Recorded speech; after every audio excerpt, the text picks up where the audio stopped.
This is the second video in our MyCase payment plan series.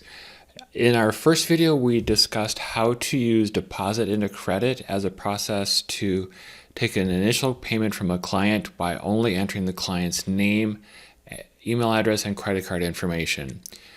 Now that the client has left the office, we need to take some time to build out the client information within the system, create a case, and then create an invoice for the remaining payments.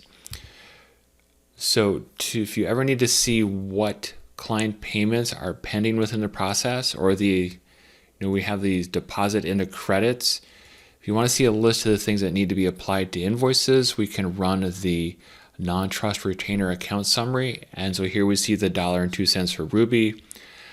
I'm actually running real transactions through a MyCase merchant account charged into a credit card, and that's why we're using these small test transactions. So the first step is to edit Ruby's contact information. That at this point we just have the name and email address. We're going to want to add a lot more information so we can manage the case and interact with the client. Next step is we need to add a case for Ruby. So we're going to pull up Ruby. We're going to call this case X. Case number, we want to use case numbers as sooner than later. Practice area.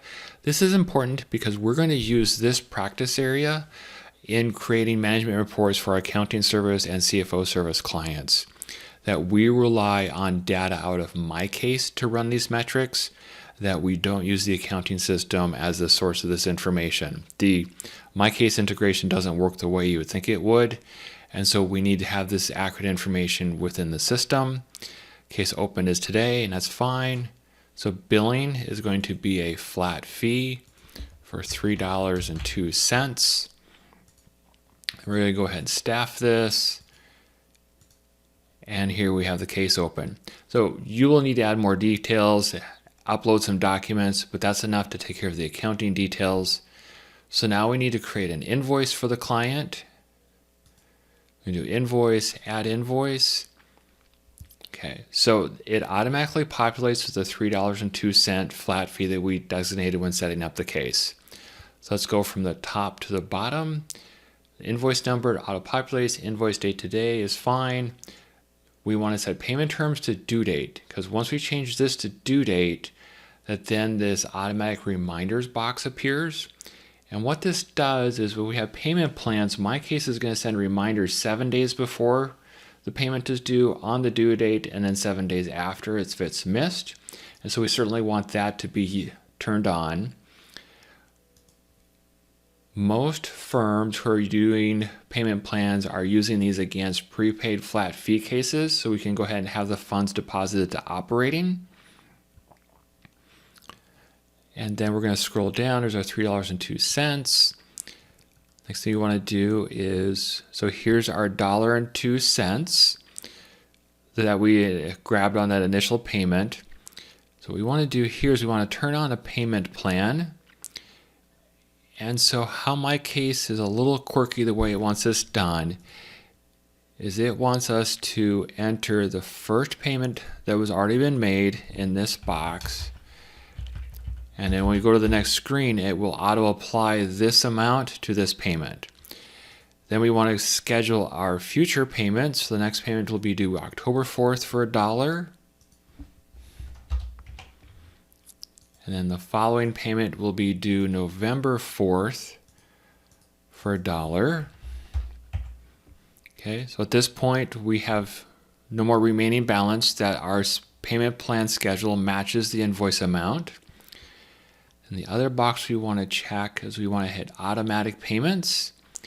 And what this does is, when we made that initial charge against the case, MyCase has saved the credit card information within the system. So we can have it go ahead and automatically charge that credit card that's already in MyCase. And from that, we can hit save. So let's just take another quick look. We have our flat fee of $3.02. Installment due. So notice that MyCase said, oh, hey, We received that $1.02 on September 4th, so we'll go ahead and use that as this initial payment. So it's not going to double charge the client for that payment. So you want to make sure that we see this posting on the invoice.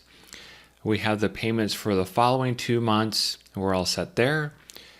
Next thing you want to do is you want to share this invoice into the client portal so they can see it online, and that makes sense.